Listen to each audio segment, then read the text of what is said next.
प्रतिभा और मूल गुणों के आगे झुकना और उन्हें स्वीकारना सिखाती है। इसी भाव को आगे बढ़ाती है हमारी स्वागत की परंपरा। हम अपने मंचासीन अतिथियों और अन्य विशेष अतिथियों, जिनकी विशेषताएं उनके लंबे जीवन और कार्यों के रूप में सभी को विदित है, उनका विशेष स्वागत करती हूँ। मैं सर्वप्रथम आग्रह करूंगी श्री विजय गोयल जी से, जो ट्रेजरर हैं स्वदेशी शोध संस्थान के, कि वे आए और डॉक्टर राजीव कुमार जी का दुशाला और जीवन का प्रतीक एक पौधा देकर उनका स्वागत करें।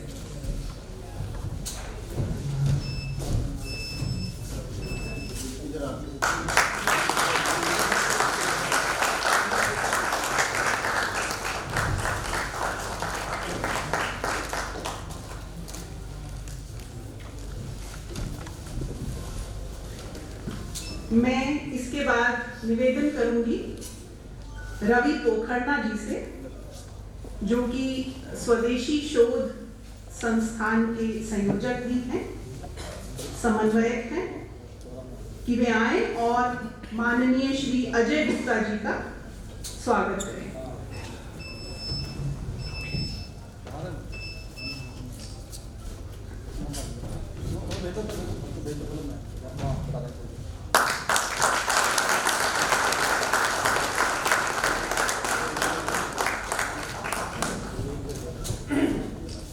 मैं अनुरोध करूंगी श्री अनिल शर्मा जी का, वे मंच पर आए और माननीय श्री सतीश कुमार जी का स्वागत करें। अनिल शर्मा जी।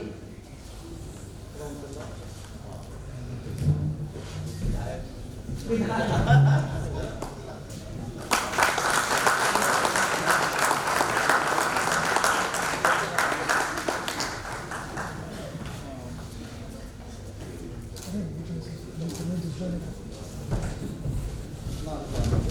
मैं अनुरोध करूंगी अनिल शर्मा जी, जो विधायक हैं, पूर्व विधायक हैं, यदि वो सभा में हैं जी, मैं हरीश चौधरी जी से निवेदन करूंगी कि वे आए और माननीय श्री कश्मीरी लाल जी का स्वागत करें।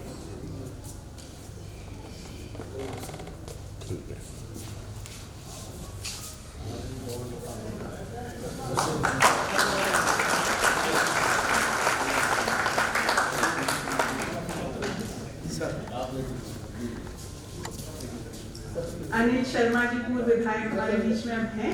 मैं उनसे निवेदन करूंगी कि वे माननीय अश्विनी महाजन जी का स्वागत करें तुषार से।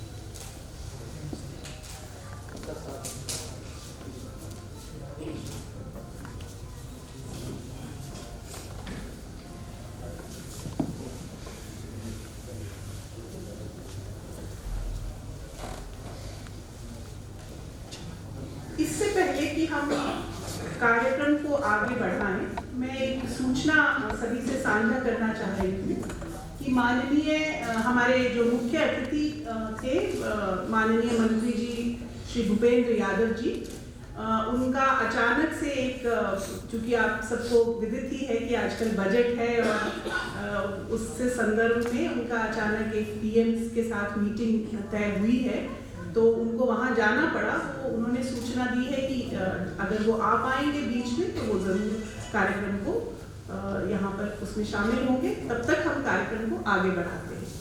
जैसा कि आप सभी लोग जानते ही हैं कि ये इग्नाइटिंग 37 करोड़ ग्रोथ इंजन्स पहली किताब है जो स्वदेशी शोध संस्थान के द्वारा एक किताब के रूप में, जो बहुत से इस यहाँ पर बहुत तरह की पेपर्स, बहुत तरह के आर्टिकल्स, तरह के विचार चिंतन के अन्य विधाओं में स्वदेशी शोध संस्थान कार्य करता रहा है, लेकिन पुस्तक के रूप में ये पहली रचना है जो स्वदेशी शोध संस्थान के द्वारा प्रकाशित की गई है। तो स्वदेशी शोध संस्थान, इसके बारे में बताने के लिए मैं माननीय श्री रवि पोखरना जी को आमंत्रित करूंगी कि वे आएं और इसके बारे में संक्षेप में बताएं। नमस्कार डॉक्टर शिवाली जी, आप सभी में यहाँ जो बैठे हैं महानुभाव हैं, उनमें से काफ़ी लोग स्वदेशी शोध संस्थान की इस यात्रा में आप में से बहुत सारे लोगों ने सक्रिय भूमिका निभाई है। हम सब जानते हैं कि 2016 में जब स्वदेशी सुरक्षा अभियान जो चाइना द्वारा एक गुड्स की डंपिंग चल रही थी और उससे जुड़े हुए काफ़ी सारे जो देश को चुनौतियां आ सकती है, भविष्य में आ रही हैं, उन चुनौतियों को उठाने का स्वदेशी जागरण मंच ने तय किया और उस स्वदेशी सुरक्षा अभियान नाम से बड़ा कार्यक्रम भी हुआ। उससे वो एक पहली कड़ी साबित हुई। उसके बाद 2017 में डॉक्टर भगवती प्रकाश शर्मा जी की अध्यक्षता में एक national working group on employment, इस तरीके की एक वर्किंग ग्रुप बनकर उस पर काम होना शुरू हुआ। चूँकि तब तक ये ध्यान में आया था कि ये विषय और रोजगार पर उसका एक प्रभाव पड़ने वाला है और स्वदेशी जागरण मंच जैसी संस्थान को, जो कि इन सब विषयों पर एक निगाह रखती है, तो ध्यान में आया कि इस तरीके का एक रिसर्च ग्रुप डेडिकेटेड होना ज़रूरी रहेगा। तो इस national working group on employment ने 2017 में काम करना प्रारंभ किया। ये एक विस्तृत वर्किंग ग्रुप था जिसके अंदर 13 वर्टिकल्स पर काम हुआ और बहुत सारी कॉन्फ्रेंसेस और थिंकर्स के साथ में मीटिंग्स ऑर्गेनाइज करके और रेगुलर वर्किंग पेपर्स निकालना, सरकारों को बजट्स पर सजेशंस देना और सरकारों को विज्ञप्तियां देना और साधारण जन जागरण का काम करना, ऐसा इस वर्किंग ग्रुप ने कार्य किया। लगभग 1 वर्ष के बाद इस वर्किंग ग्रुप की जो केमिस्ट्री है उसकी सफलता के बाद में इसी ने एक स्वदेशी शोध संस्थान का एक कुछ और औपचारिक सा रूप ले लिया और अभी वर्तमान में स्वदेशी शोध संस्थान का अपना कार्यालय आरकेपुरम में चलता है और दीनदयाल उपाध्याय में इसकी बिल्डिंग भी तैयार हो रही। 2021 में राष्ट्रीय स्वयंसेवक संघ के माननीय सरकार दत्तात्रेय होसबोले जी ने उसका भूमि पूजन भी किया है। इस स्वदेशी शोध संस्थान की जो पिछले 3-4 वर्षों की एक यात्रा रही है, उसमें डॉक्टर भगवती प्रकाश शर्मा जी की अध्यक्षता में काफ़ी एकेडमिशियंस और थिंकर्स ने एक सक्रिय भूमिका निभाई है और उसमें से काफ़ी लोग यहाँ उपस्थित भी हैं। उनका सिर्फ एक मैं नाम लेना चाहूँगा, कुछ लोग जिनको मैं देख पा रहा हूँ, Shri Vijay Goyal ji, professor Pradeep Chauhan, doctor Shivali Chauhan, professor Ved Prakash Lohaj, CA Anil Sharma ji, doctor Rajeev Singh, doctor Surendra Goyal, advocate Gagan, और अभी वर्तमान में इसकी टोली में जो मुख्य टोली है उसमें और जो लोग जुड़े हैं, जिसमें CA हरीश चौधरी जी, एडवोकेट सिद्धार्थ आचार्य जी और पूर्व विधायक हमारे अनिल शर्मा जी भी आपस में जुड़े हैं। इसके तहत इस पूरी यात्रा में एक 100 एक्सपर्ट्स की ग्रुप, देश भर के जो एक्सपर्ट्स हैं, थिंकर्स हैं, उनका एक थिंक टैंक ग्रुप, एक्सपर्ट्स का एक ग्रुप भी तैयार हुआ है और अब उन पे काफ़ी विषयों पर स्वदेशी शोध संस्थान ने काम करना शुरू किया है। एक और कल्पना जिस पर स्वदेशी शोध संस्थान काम कर रहा है, देश भर में स्वदेशी विचारों के अंतर्गत काफ़ी सारे संगठन रिसर्च का काम या शोध का काम कर रहे हैं। उन सबको एक अम्ब्रेला बॉडी बनकर स्वदेशी शोध संस्थान इन सबके कोऑर्डिनेशन का काम भी कर रहा है। देश भर में ऐसे 16-17 संगठन ऑलरेडी मिले हैं और उनके साथ भी हम एक समन्वय का काम कर रहे हैं। धन्यवाद।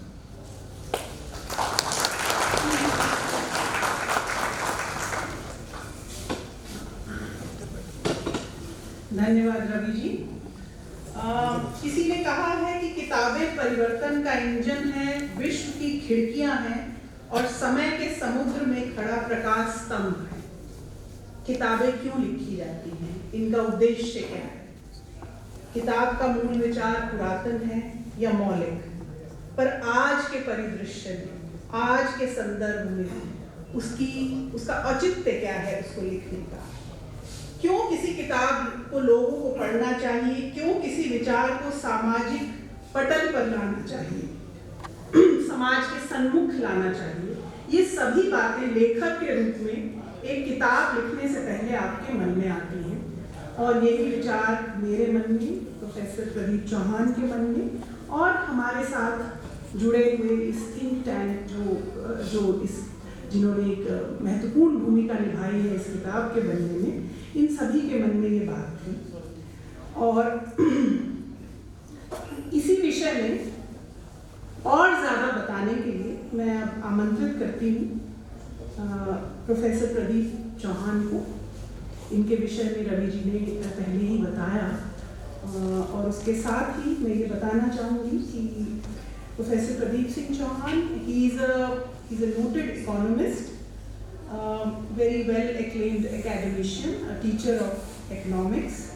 He has authored many books ranging from on diverse subjects from economic policy, sustainable development, international economic integration, energy economics, and so on and so forth. His scholarly articles have been published in numerous national, international journals, newspapers, and magazines. But more importantly, apart from this introduction, his scholarship has ranged from global level to our own local, rural level. He is a person belonging to a small village in Haryana. He gets his sensibilities from that background also. He gets his economic sense from that background also. And he has also been a visiting scholar and fellow at many renowned universities in the world, such as Paris School of Economics, Oxford, and also many universities in Japan, where presently he is engaged. And he's also the member secretary of International Studies Association Asia Pacific, which is an international body of 35 countries. So now I would invite Professor Chauhan to speak more about this book and the journey of this book.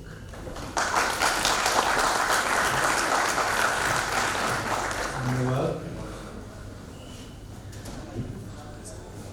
परम आदरणीय doctor Rajiv Kumar ji, उपाध्यक्ष, पूर्व उपाध्यक्ष नीति आयोग, मंचासीन मेरे मार्गदर्शक श्री सतीश कुमार जी, जो सह संगठक है स्वदेशी जागरण मंच के,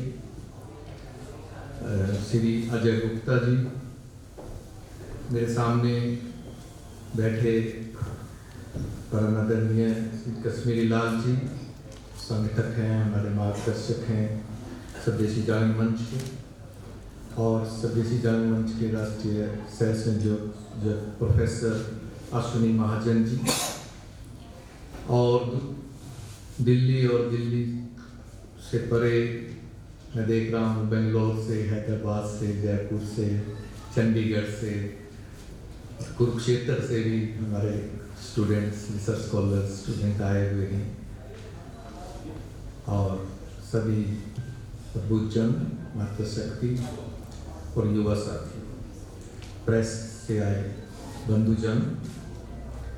जैसे कि शिवाली जी ने बताया कि इस बुक की एक अलग जर्नी है, और इसमें विशेष भूमिका मैं नाम दे रहा हूँ जिनके माननीय सतीश कुमार जी, माननीय कश्मीरी लाल जी, अश्विनी महाजन जी, जो हमारे स्वदेशी जागरण मंच के बहुत ही सीनियर अधिकारी हैं, उनका बड़ा भूमिका रही है। जब माननीय सतीश जी ने कहा कि ये चर्चा बहुत हो रही थी, जैसा बताया रवि पोखरना जी ने कि हमारा एक national working group on unemployment था, जिसने बहुत ही शिद्दत से, बहुत ही सिंसियरली काम किया कि किस तरह से देश को जॉबलेस ग्रोथ से एम्प्लॉयमेंट सेंट्रिक ग्रोथ की तरफ ले जाया जाए। उसमें बहुत से पूरे देश से एक्सपर्ट्स को हमने जोड़ा और इसके 13 वर्टिकल्स काम करते थे अलग अलग सेक्टर्स में, चाहे MSME है, इंफ्रास्ट्रक्चर सेक्टर है, रूरल एग्रीकल्चर, अलग अलग में 5-6 विशेषज्ञ की एक टीम थी और उन्होंने काम किया। सरकार को भी काफ़ी इनपुट दिया, काफ़ी चीज़ें सरकार ने भी उसमें से मानी और उसी से उत्पत्ति स्वदेशी शोध संस्थान के रूप में हुई कि एक औपचारिक एक ऐसा संस्थान बने जो एक ऐसे थिंक टैंक का काम करे जो पॉलिसी इंटरवेंशन और पॉलिसी मेकिंग में evidence based empirical research, serious research करे। तो इसी हमारे जर्नी में ये बात जब हमारे वरिष्ठ अधिकारियों ने कहा कि एक जो भारत की बहुत बड़ी समस्या है कि बेरोजगारी है और साथ के साथ ही दुनिया में एक भारत का डंका बज रहा है कि भारत सबसे युवा देश है, youngest country of the world. तो ये युवा शक्ति जो 37 करोड़ ग्रोथ इंजन की बात हो रही है, जो 15 साल से 29 साल के बीच के जो 37 करोड़ यूथ हैं, ये कुछ भी कर सकते हैं। जैसे आपने देखा दुनिया में वो अपना डंका तो बजा ही रहे हैं, चाहे दुनिया की कितनी भी बड़ी कोई कंपनी है उसका CEO भारतीय युवा ही है। और पिछले दिनों तो देखा कि 4-5 साल में जिस तरह से स्टार्टअप की बात हुई और कितनी जल्दी 100 से ज़्यादा यूनिकॉर्न बने। तो ये युवा शक्ति माननीय स्टीव जी, माननीय कश्मीर लाल जी और सभी वरिष्ठ अधिकारियों ने कहा कि इस पर एक ऐसा कोई डॉक्यूमेंट तैयार किया जाए जो सरकार को भी एक दिशा दिखाए और युवाओं में भी एक ऐसा मैसेज जाए कि जो युवा है वो कुछ भी कर सकता है। तो मैंने जब ये बात चलती थी तो माननीय स्टीव जी से, माननीय कश्मीर लाल जी से ये कहता था कि हमने एकेडमिक्स बुक तो बहुत लिखी हैं, रिसर्च बुक बहुत लिखी हैं, इस तरह की किताब लिखनी है उसको बहुत ज़्यादा ऐसी भी नहीं होनी चाहिए कि आम व्यक्ति उसको ना पढ़ सके, रिसर्च बेस्ड हो, सिंपल हो पर फैक्चुअल हो। तो इस तरह का एक चैलेंज था, एक तरह की चुनौती थी। तो ये किताब हमने शुरू की जिसमें काफ़ी हमारे रिसर्च स्कॉलर्स, हमारे सहयोगी, स्वदेशी शोध संस्थान का कोर ग्रुप और थिंक टैंक तो इसमें शामिल रहा ही है। बहुत से लोग बैठे हैं, हमारी इस पर काफ़ी बैठकें हुई, काफ़ी इस पर चर्चा हुई। तो फिर कुछ रिसर्च स्कॉलर्स को भी हमने इसमें साथ लगाया और फिर इस बुक पर काम करना शुरू किया। लगातार मार्गदर्शन रहा माननीय स्टीव जी का। ये टाइटल पहले से ही डिसाइड था। नॉर्मली हम बुक लिखते हैं तो कई बार टाइटल बाद में डिसाइड करते हैं, तो ये टाइटल था 1937 करोड़ ग्रोथ इंजन। तो इस पर हमने ये जो डॉक्यूमेंट आया है जो आपके सामने ये बुक के रूप में अभी रिलीज होगा, इसको इसके 6 चैप्टर्स हमने इसमें लिखे हैं। और सबसे बड़ी बात इसमें यही है स्टार्टिंग की, भारत के विकास में इस प्रचुर युवा शक्ति या विशाल युवा शक्ति की महत्ता को हम दर्शा सकें, दिखा सकें। वो महत्ता तो है ही है, सिर्फ बता सकें क्योंकि दुनिया का सबसे युवा देश है। और इसमें यही बात पर चले, माननीय स्टीव जी इस बारे में और बताएंगे जिन्होंने इसकी प्रस्तावना भी लिखी है। प्रस्तावना अपने आप में फॉरवर्ड जो है वो अपने आप सारी बुक के बारे में बता देता है। तो उसमें बताया कि बहुत से कंट्रीज में जैसे अलग अलग उनकी विशेषताएं होती हैं।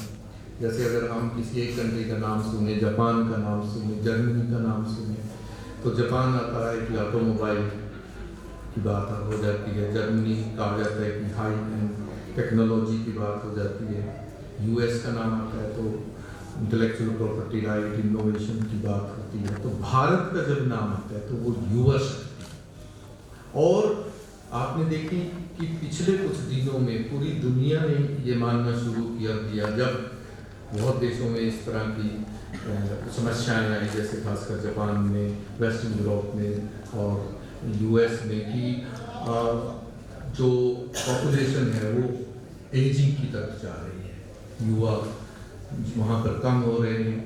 तो ये समस्या उन देशों में है, पर भारत में अभी युवा जो डेमोग्राफिक डिविडेंड जिसकी हम बात कर रहे हैं वो अभी लंबा चलने वाला है।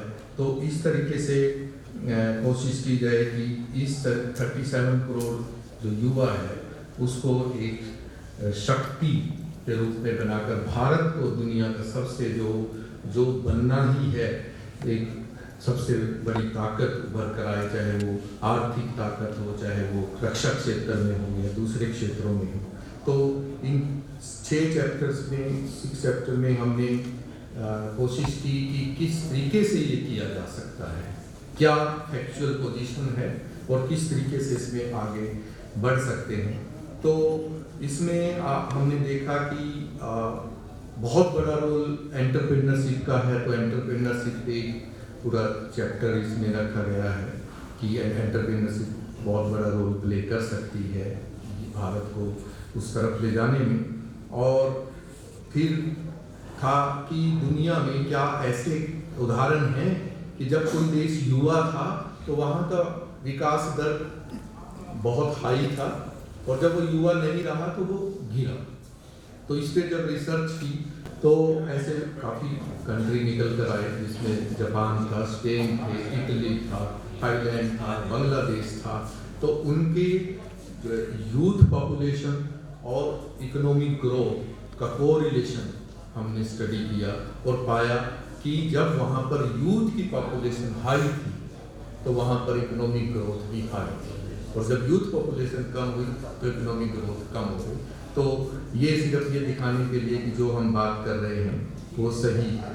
तो इस तरह की इसमें बात की गई। उसके बाद ये भी था कि कुछ ऐसे उदाहरण हमने इसमें लिए हैं जो यंग हमारे एंटरप्रेन्योरशिप है, इंडियन IIT या बड़े संस्थानों से तो ऐसे बहुत से एंटरप्रेन्योर निकले ही हैं। जब आप बात करते हैं रितेश अग्रवाल की, तो इन लोगों की बात करते हैं तो ये तो है ही है। रूरल क्षेत्र से महिलाएं किस तरह से निकल रही हैं और कैसे कैसे क्षेत्रों में वो अपना झंडा गाड़ रही हैं। तो ये एग्जाम्पल 30-40 एंटरप्रेन्योर, यंग एंटरप्रेन्योर, यहाँ तक कि 14 साल 15 साल के जो एंटरप्रेन्योर हैं वो किस तरीके से चल रहे हैं।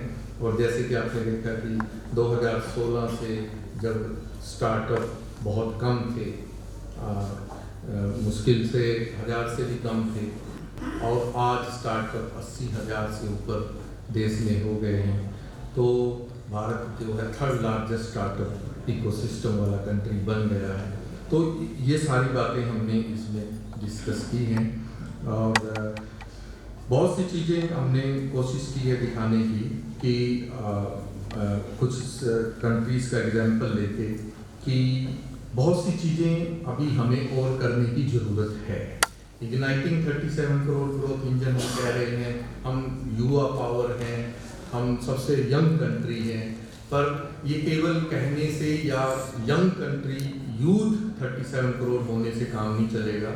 उनको किस तरीके से उस ताकत में बदलना है, इस पर भी इस किताब में खूब चर्चा की गई है। बहुत से इसमें एग्जाम्पल्स भी दिए गए हैं, और इसमें कोशिश की है कि कौन कौन सी चीज़ें युवाओं को इग्नाइट करने में सबसे ज़्यादा इम्पोर्टेंट हो सकती हैं।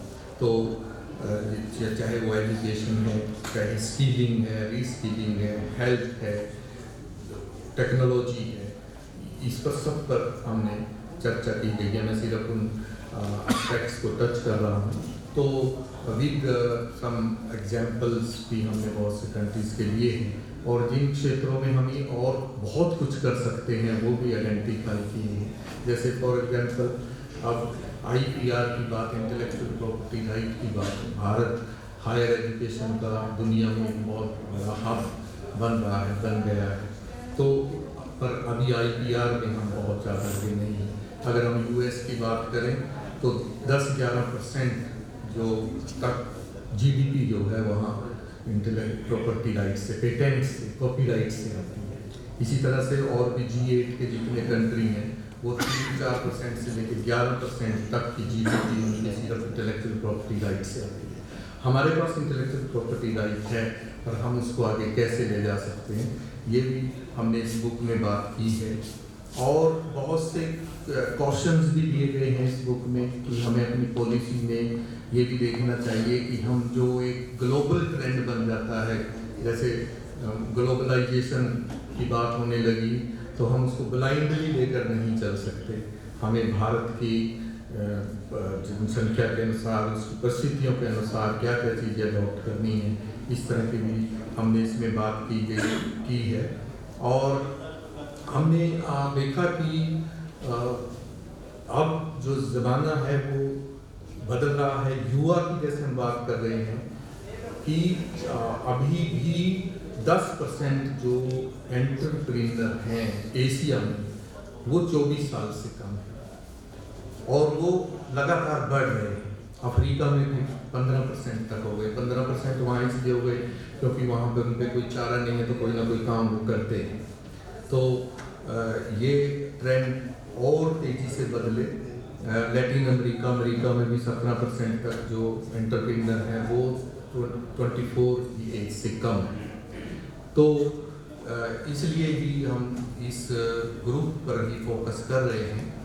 और अंत में हमने कोशिश की है कि हम इसका कोई एक मॉडल भी दें, कि बात तो कर रहे हैं कि किस तरीके से हम युवा शक्ति को भारत के विकास में शामिल कर सकें।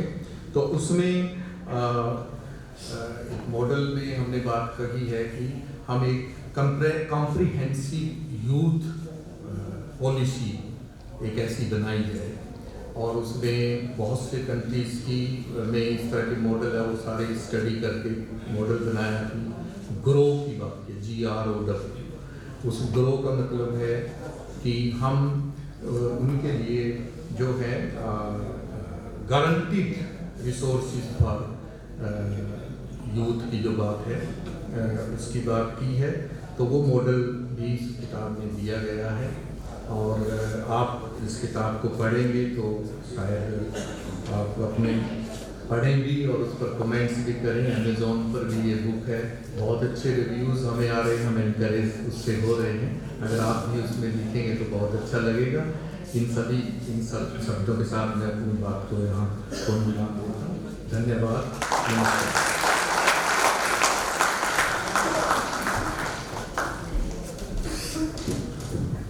Thank you, Pradeep ji. I would like to add a few more things to about this book, very briefly. First of all, as we are talking about, as I said initially, we talked about the Bharatiya model of growth, economic growth. So when we are talking about Swadeshi or Bharatiya model of economic growth, so we have to think differently. जो हो रहा है, जो जहाँ वह हो रहा, यदि वही हमने कहा तो क्या करा, तो उससे हट के कुछ बात कहने की इसमें कोशिश की गई है। फॉर एग्जाम्पल, हमारे आदरणीय प्रधानमंत्री जी ने भी कहा कि डेमोग्राफिक डिविडेंड और डिमांड हमारी कंट्री की सबसे बड़ी स्ट्रेंथ है और ये बात बहुत जगह हो रही है। इसमें डेमोग्राफिक डिविडेंड के बारे में बहुत चर्चा हो रही है, लेकिन जिस डेमोग्राफिक डिविडेंड की कॉन्सेप्ट की हम बात कर रहे हैं वो बिल्कुल अलग है। डेमोग्राफिक डिविडेंड जो इनिशियली जो ये कॉन्सेप्ट दी गई थी वो दी गई थी दो हार्वर्ड के इकोनॉमिस्ट थे, डेविड ब्लूम और डेविड केनी। इन्होंने दी थी और बाद में यूएन ने उसे अडॉप्ट किया। पर वो ये कहता था कि जब आपकी फर्टिलिटी रेट, वो ये कहते हैं कि जब फर्टिलिटी रेट गिरता है और स्टेबल हो जाता है तो उस स्टेज पर जो वर्किंग एज पॉपुलेशन है वो बढ़ जाती है और उन पर डिपेंडेंट लोग यानी कि चिल्ड्रन, युवा और एल्डरली वो कम हो जाते हैं। सो डिपेंडेंट पॉपुलेशन की रेशो कम हो जाती है और तब हमें डेमोग्राफिक डिविडेंड मिलता है और कंट्री ग्रो करता है। लेकिन इस किताब में हम कहते हैं कि आपको युवाओं को एक्सक्लूड नहीं करना है। वो जो डेमोग्राफिक डिविडेंड की बात वो कहते हैं वो ये है कि आप युवाओं को प्रोडक्टिविटी से, इकोनॉमिक सिटीजनशिप से उनको अलग कर रहे हैं। हम इस किताब में युवाओं को इस इकोनॉमिक ग्रोथ प्रोसेस का, इस प्रोडक्टिविटी का जो भारत में पैदा हो रही है और हो सकती है, उसका एक एक्टिव मेंबर मानते हैं, उनको एंगेज करते हैं। तो ये एक विशेष बात है। मैं और ज़्यादा इसके बारे में आप पढ़िए, जैसा कि कहा गया, और बीच बीच में इसके बारे में चर्चा होती रहेगी।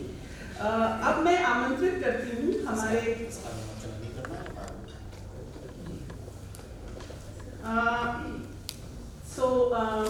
सबसे पहले चूंकि इस पुस्तक का विषय रखा जा चुका है, तो मैं मंचा सिंह विशिष्ट अतिथियों से अनुरोध करूंगी कि वो बुक का विधिवत रिलीज करें, प्रमोशन करें।